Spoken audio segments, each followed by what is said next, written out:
कसला वेडेपणा करतेस ग? अगं राधा, तूच जर अशी हार मानलीस तर आम्ही कोणावर विसंबून राहायचंय? अगं राधा, तूच आमचा खरा आधार आहे. राधा, दरवाजा उघड. आई, तुला का कळत नाही? तुझ्याशिवाय माझं जग रिकामं होईल. खोल ना दरवाजा. ए राधा, अगं उघड ग, दार उघड. आई, मला सोडून नको ना जाऊ जाई. दार उघड ना. अगं राधा, तुझ्यात अजून अपार शक्ती आहे. उघड ग, दरवाजा उघड.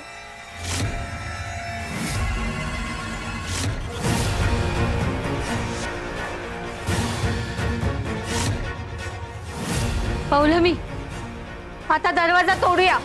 हो.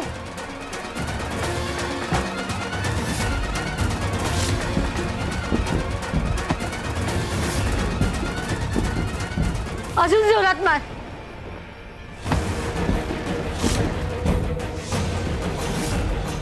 मार.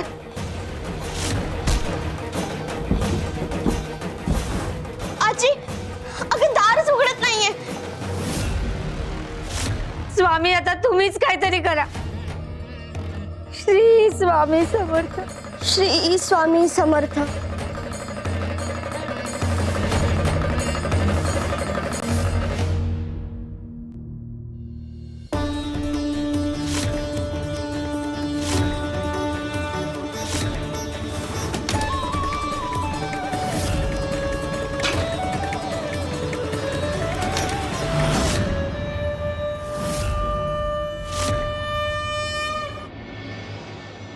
दरवाजा कसा काय उघडला?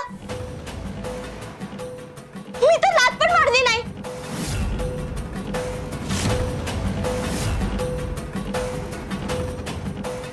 राधा, काय झालं? राधा उठ, राधा उठ. राधा, अगं राधा, काय करून घेतलंस गे? राधा उठ. आई, उठ नाही. हे काय करून घेतलंस तू स्वतःच? आई, राधा,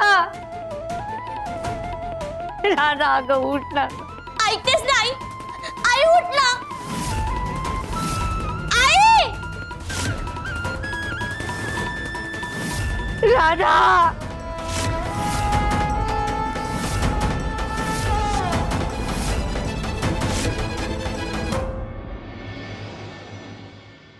आई. राधा, काय झालं?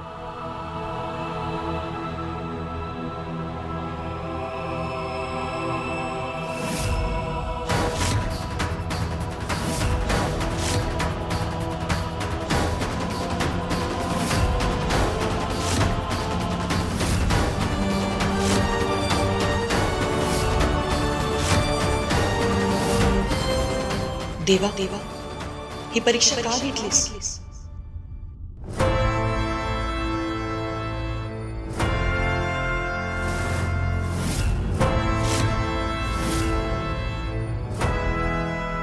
अगं काय ग केलंस हे राधे?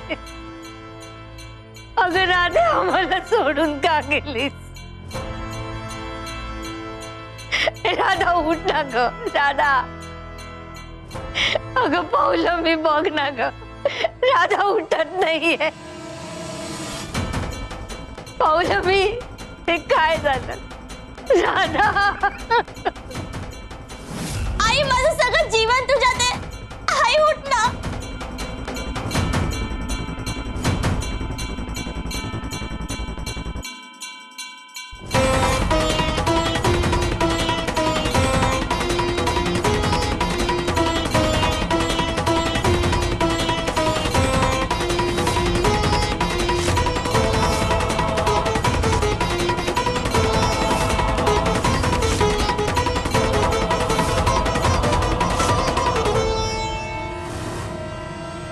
शिव शंकर शंभा.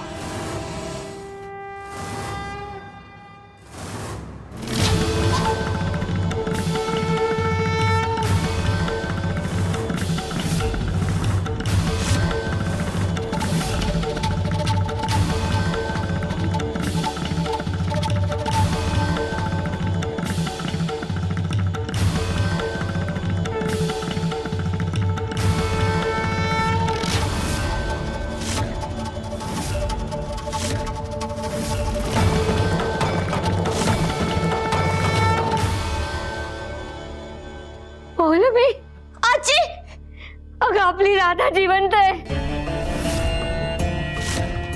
राधाला काही नाही झालंय, जिवंत आहे ती, श्वास घेते ती.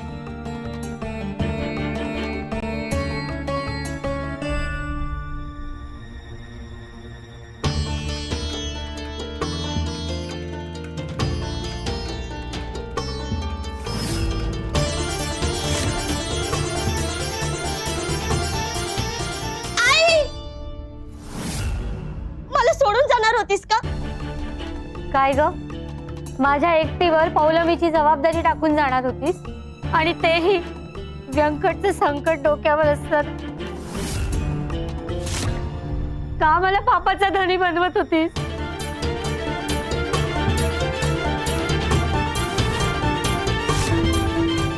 काळ आला होता पण वेळ आली नव्हती, म्हणून आम्ही धावून आलो. पण प्रत्येक वेळी असं होईल असं नाही. विधी लिखित बदलता येत नाही, तेव्हा कर्म चांगली करा. शिवारे शंकर नमामि शंकर शिवशंकर शंभो. हे गिरिजापती भवानी शंकर शिवशंकर शंभो. गोपाळबुवा, रघुनाथ भाऊंच्या मृत्यूचं गूढ अजूनही उकललेलं नाही. अहो पहा ना, इतके दिवस झाले तरी खून कोणी केलाय याचा काही सुगावच लागत नाहीये. अक्कलकोटातली शांतताच हरवली त्यामुळे. अगदी बरोबर बोलताय बाळप्पा. कोणावर विश्वास ठेवायचा आणि कोणावर नाही हेच कळेनासं झाले. आता रघुनाथच्या मृत्यूमुळं त्याच्या घरावर शोककळा पसरली एवढं मात्र नाही.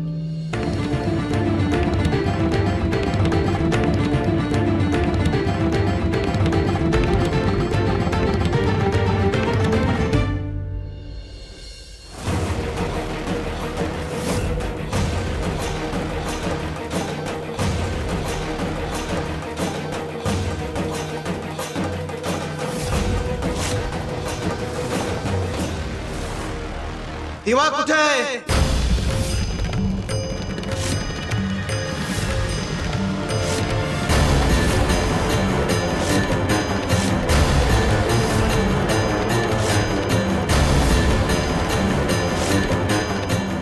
कपिले,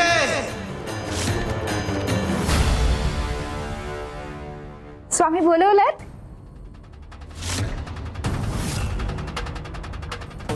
कपिले, दिवा कुठे आहे?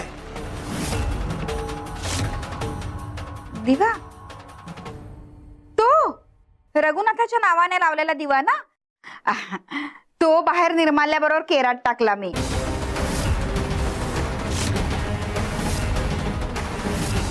काय आहे, अहो मेलेल्या माणसाचा दिवा फार दिवस ठेवू नये, अशुभ असतं ना, म्हणून आपला नेला बाहेर. आणि तसंही त्याला जाऊन फार दिवस झालेत ना आता, म्हणून. चांगलं काम केलं ना स्वामी मी. कपिले, दिवा कुठे ठेवलाय? पण का? घेऊन ये जा. हो.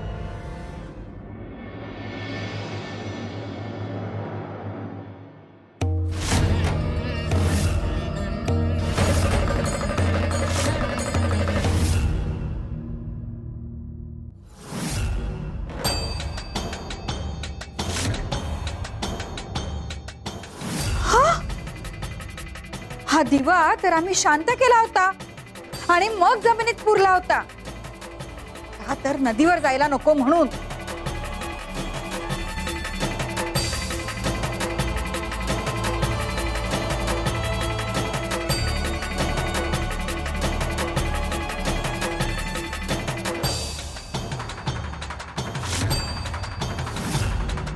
हा दिवा जशाच तसा शांत झालाच नाही, कसं शक्य आहे? कपिले, कपिले, या दिव्याच्या रूपानं रघुनाथ आमच्या सोबत आहे.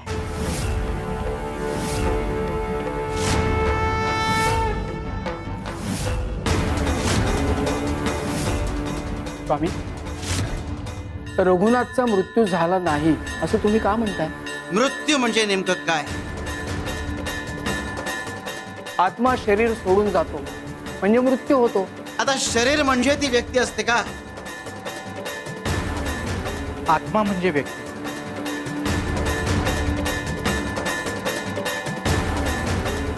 हा कापूस पहा.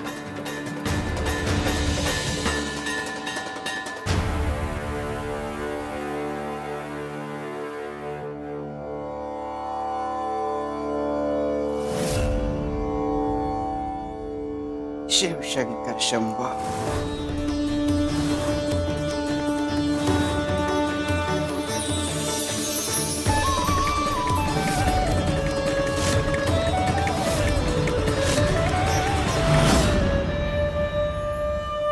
पाहिलं, कापसाचं रूपांतरण थाग्यात झालं आणि थाग्याचं रूपांतरण या कापडात झालं.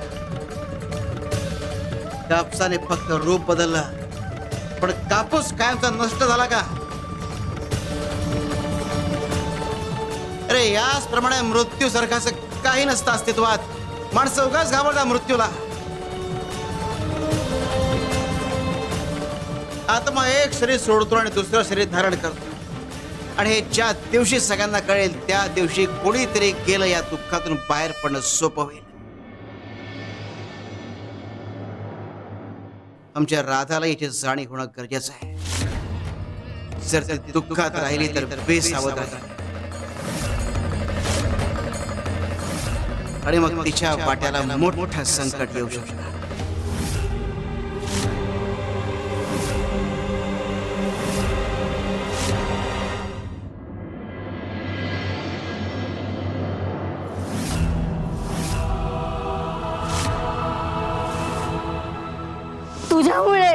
तुझ्यामुळे गेला माझा मुलगा. त्याच्या जवळ जाऊ नकोस.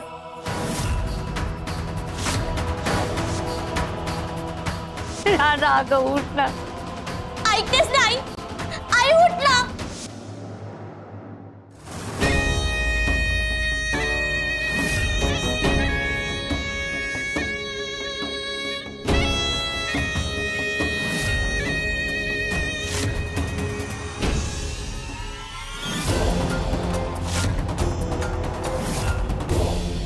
पौलमी, बाळा, बाबांची आठवण येते ना. तुझं दुःख मी समजू शकते ग बाई. एवढ्या लहान वयात बाबाचं छत्र हरवणं काय असतं माहितीये हो मला.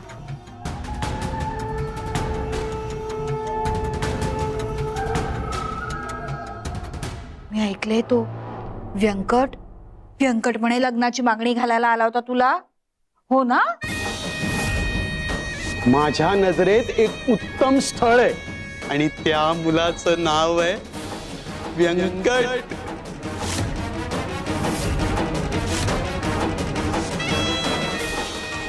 उद्या संध्याकाळपर्यंत जर माझं सगळं कर्ज नाही फेडलत ना, तर तुमचं हे घर आणि जमीन मी माझ्या ताब्यात घेईन.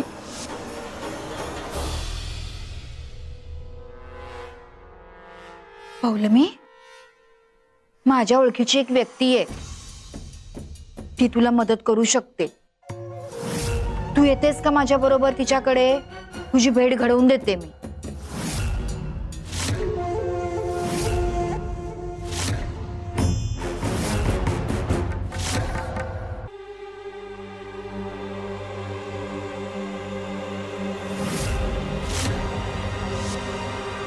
काय झालं व्यंकट सावकार? का निरोप धाडलात? काम अतिशय जोखमीचं आहे आणि हे फक्त तुम्हीच करू शकता, म्हणून तुम्हाला निरोप धाडला. जोखमीचं काम आहे आणि फक्त आम्हीच करू शकतो? हो,